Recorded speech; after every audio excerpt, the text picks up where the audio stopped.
and I reserve all my rights before I cross this bar. Sure. Let the record reflect that you are a living man, because dead men cannot speak.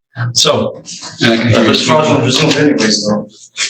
So, this is people of the state of Michigan versus Harry and Martin. Today's date and time set for a pretrial in this matter. Are there any issues that need to be brought or raised before the court? Excuse me if I may at first. Mr. Martin indicated he did not want me as his attorney, so I'm asking for permission to withdraw. All right, I had, first off, Mr. Martin, I had previously appointed Mr. Gazicki as your house counsel. Mr. Gazicki has made a statement that you do not want, and you have indicated to him that you do not wish for him to be your attorney. Is that correct? Yes, and not just him, any attorney, because I will not be allowing an attorney to turn me over to the court, the jurisdictional court, which is what they do. This is what I don't set them normally. All right. So you want to represent yourself? What you're saying? Not represent myself, but present myself. Present yourself. Represent yourself. Same thing, sir. Again, we're not going to play semantics like you did the other day. Yep. So it's the same thing, sir. It's the same thing. Literally the same thing. Look at the thesaurus. Present, represent, sure. So the motion's granted. You can withdraw, sir, Mr. Gazicki, and Mr. Martin. You'll be presenting and or representing yourself in this matter because you have a constitutional right to do so, and you can. So today's date and time set for a pretrial. So Ms. Sobe, you have not had the opportunity or chance to speak with Mr. Martin, who is improper. Is that correct? That's correct, Judge. All right, so I'll allow the two of you. I will set this case over and I'll let you two discuss the matter in the hallway or in your office, and then I'll recall the case after you guys have had a chance to pre-trial the matter. Before we get into that, Judge, Sure. I do want to put on the record that my victim's advocate, Ms. Delisha, has been in contact with the complaining victim in this case at great length, and there is a no contact order. The victim is the brother of the defendant in this case, and he's notified us that he is still living in the same house. So the defendant and the victim are living in the same house, even though there's a no contact order. Further, the complaining witness has indicated to us that he's being threatened by the defendant in his own home, once again violating that no contact order. The complaining victim, to my knowledge, is in the hospital at this time. He's unable to zoom in, even though he wanted to be here. He's in the check-in room right now. He's been attempting to, but he is in the hospital, could not be here in person. He might have audio. I think they're in the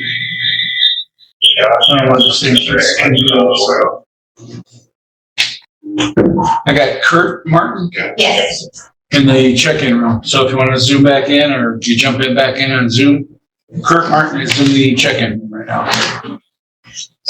Yes, the people just wanted to bring that to the court's attention, the multiple violations of the no contact order, the living in the house and the threatening and speaking to the complaining witness. All right, so sir, are you still living in the same house with the victim? I object to that question as violating my right against self-incrimination, so we're not going to be answering that question based on that. And also, I would want to object to her what she just mentioned. First, I want to mention allegations that I'm there. That's not sufficient evidence that I actually am there. And number two, I'll just have a bond hearing, is what I'm saying. Well, and then everybody will be sworn in and all that kind of stuff. Because I've already given you bond conditions. Part of those bond conditions was that there should be no contact with the victim. If you're living in the same house with the victim, you need to go somewhere else. Well, first of all, he ain't a true victim, so something I'm object to. First of all, first off, listen, I'm not even going to entertain any of your stuff. This internet, Google, the internet type stuff that isn't even real or true. All right, I've already ruled on most of your motions, and I'm going to let you rule. I'm going to let you bring your motions again. I'm going to make rulings on them. But what I'm saying is, you don't have a choice in the matter. I gave you bond conditions. They're alleging that you violated the bond conditions. So under the Constitution, I can't just say, oh, you're in violation. No, I need to have a bond violation hearing. And if you are in violation of my bond conditions, then I can hold you in contempt. If you're not, then you're not, and the case just goes forward. It's as simple as that. It's called due process. So what I'm saying is, when she says when you say you object to the alleged violations that she's alleging, listen, you don't even get a chance to object to that. That's their job. That's their job to bring those. And if they're correct, they're correct. If they're not correct, you have the right to have a bond hearing. And at that bond hearing, if it gets proven by preponderance of the evidence that it is true that you violated my bond conditions, then I will proceed accordingly. And if not, then the case will just go forward and you'll still have all your constitutional rights. So what I'm saying is your objection is overruled because there is no objection that can be made to allegations because that's all they are is allegations. So objection made based on the Constitution. There's no sufficient evidence that he lied.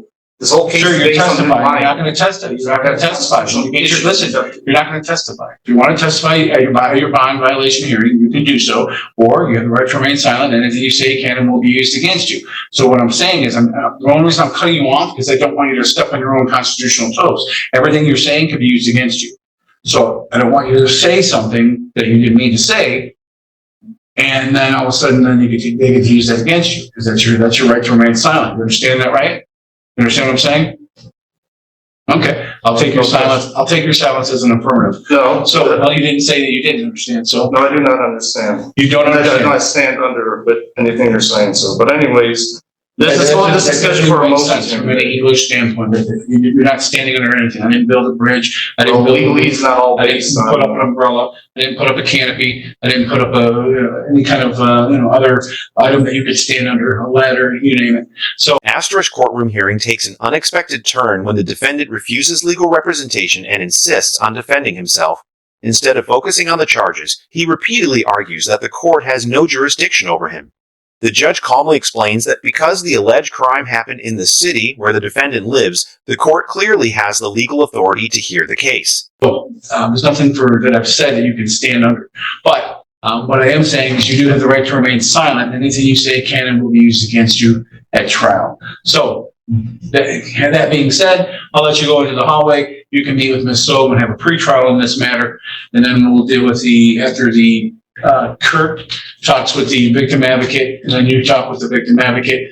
We'll decide when we're going to have the violation of the bond condition hearing. Thank you, Judge. Well, Slaven, I'll remind you, this case is scheduled for a motions hearing, and So the two of you can go out and have your pretrial. my demand. I just told you go out and have pretrial. If you don't want to talk to her, then don't talk to her. That's up to you. But what I'm saying is right now. Okay, I'll talk to Fire. I'm saying, but right now, I have these. Sure, you're not controlling these proceedings. I said right now is the time for you and Ms. Sobe to have a pretrial. If you're going to have a pretrial, we'll do that. I'll control when cases get called in front of my court. Thank you very much.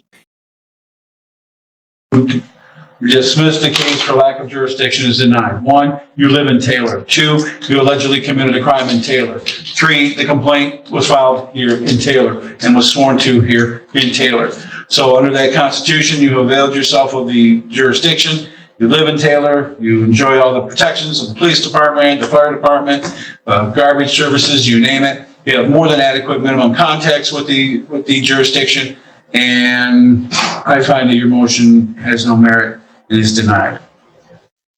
I don't object to that. As my argument, Article 3, Section 2 of the U.S. Constitution, that's totally irrelevant to when a state's a party. This court doesn't have original jurisdiction, or the U.S. Supreme Court has original jurisdiction on Article 3, Section 2, and Article 3, Section 2 doesn't allow them as reasons to deny or to say that you have jurisdiction. They don't allow it.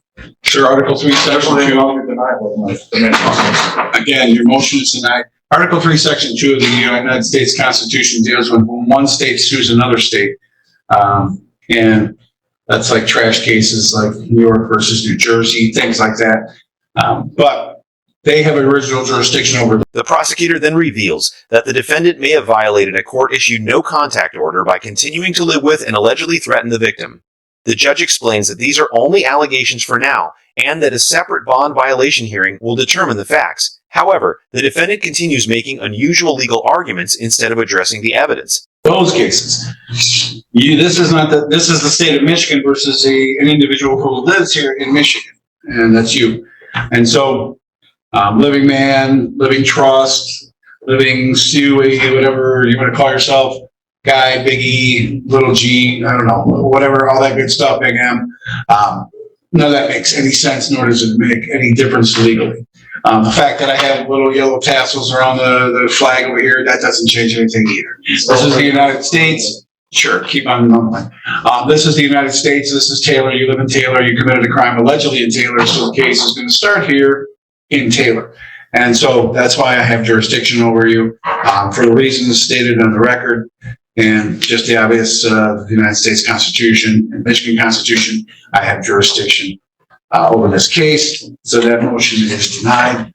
With regard to bond conditions, your motion to stay or set aside or dismiss the bond conditions is denied. The Michigan court rules, which are set forth by the Michigan Supreme Court, are the ones who specifically state that I can set bond conditions in order to do a couple of things. One, to make sure that you appear at court. Two, to make sure that there's a difference between the parties or allegations of violence against the parties or between the parties, that I can keep the two parties separated in the meantime. So you need to be not living in the same place as the victim in this matter.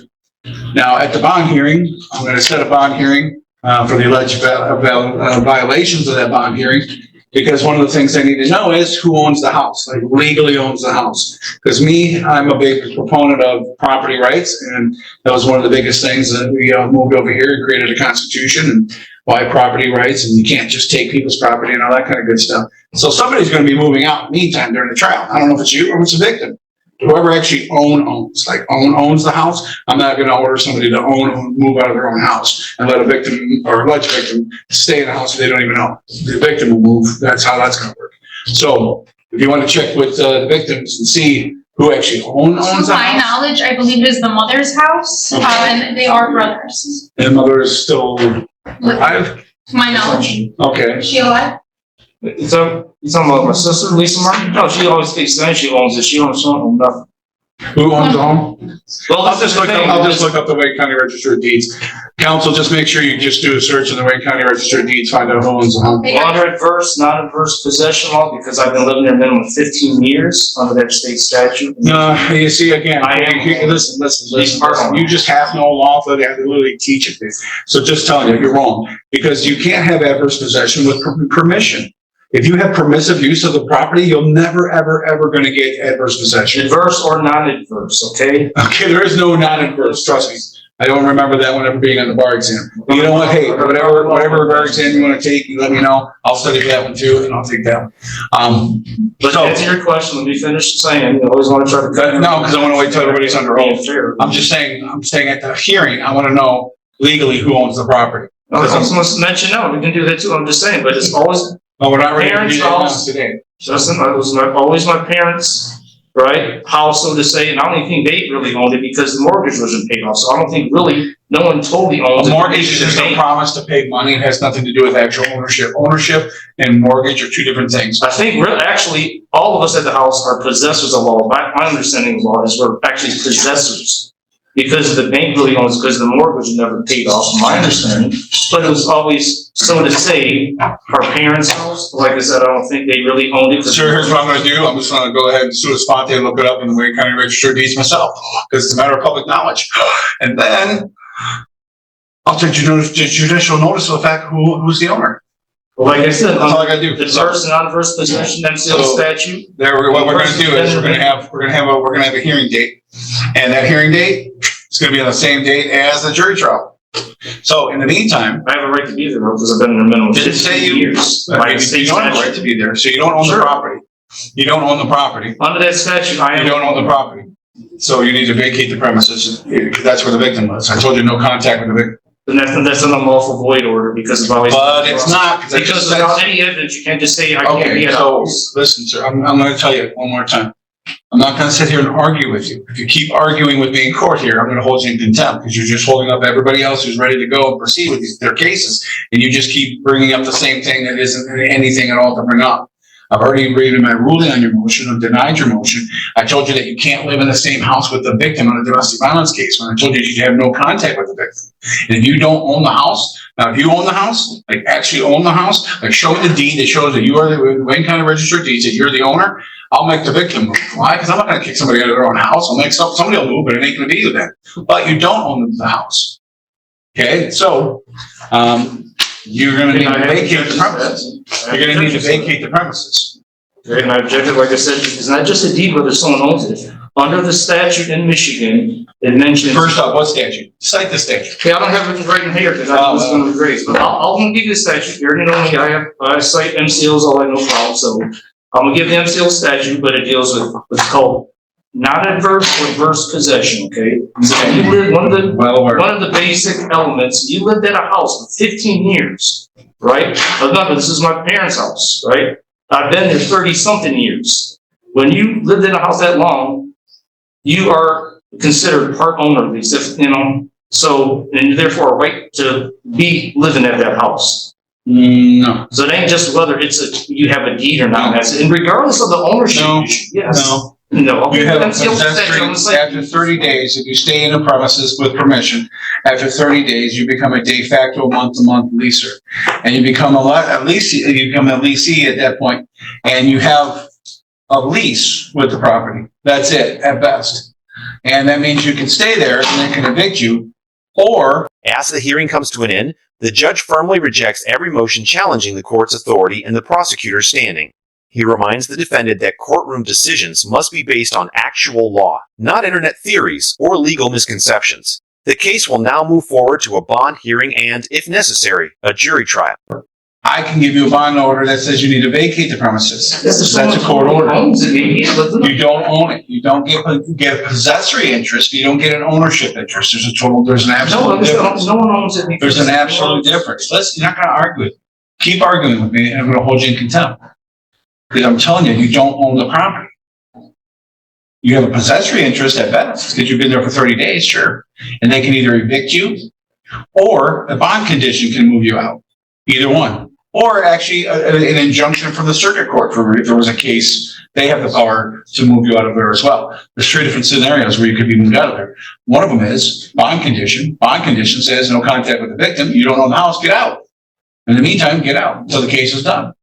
So if I find or know that you are there, I'm just telling you, I will hold you in contempt of court. I will remind you that contempt of court is a misdemeanor punishable by 90 days in jail and up to $1,000 in fines. And I'm just going to let you make sure that you are aware of that. Again, ask you, would you like any court-appointed attorney to help you with this case? No. Okay. I have some more to say now. And Just double check. Part of my constitutional rights. Just double check. The order, first of all, the bond order violates my due process because you can't tell me to be out of the house, my house I've been living in all my life. It is because it's not your house. You keep saying your house, and it's not your house. It's the place that you were allowed to stay by your mom and daddy. But now they're no longer. This is not that situation anymore. It's not that situation. So you don't own the house. You're all grown up now, and you don't own the house. And the person and I'm telling you, you need to vacate the premises because the victim lives there. So you're gonna vacate that premises. So your motion to set aside the bond conditions is denied because I clearly you can't understand simple concepts that I'm trying to tell you. So I really don't want you to have in a position where you're in the same building with the victim. Because since these allegations are ones of violent nature, I don't want that to happen allegedly to the victim again. So your motion for jurisdiction is denied. Your motion to dismiss or set aside the bond conditions is denied. Let's see what else you got. Motion, copy. You already got a copy of the complaint, so I granted that. There's your copy of the complaint. And plus, check your email. Counsel did say she sent you all the paper discovery. We're going to get you a copy of the rest of the discovery as well. And then you had a motion, which was basically the same motion as the other two, but just put all together into one. That says motion to dismiss because of lack of, you're challenging the standing? You're challenging the standing of the people to bring the case? Well, the corporation of the state of Michigan is the plaintiff here. Oh, the corporation. Well, under the Michigan Corporations Act, I'm going to allow the standing. Everything's good. And for the reasons I already stated for jurisdiction, it pertains to the standing as well. And the people actually have a duty to bring cases when they think that there's probable cause that crime has been committed. And it is their obligation to bring those to the courts that have jurisdiction, hence this court. And they did that. Motion to state unlawful bond conditions, that's denied for reasons stated in the other motion that was asked to get rid of the bond conditions. And then the third part of that other motion was get a copy of the complaint, which you already got. So Denied, and partially granted, and you already have a copy. So all of your motions are been answered. No, I still have more, but before I get to the other ones, I have, All right, well, we're done for today, so you're gonna be getting the date and time for the jury trial. The motions that you filed to dismiss the case and to set aside the bond conditions have been denied.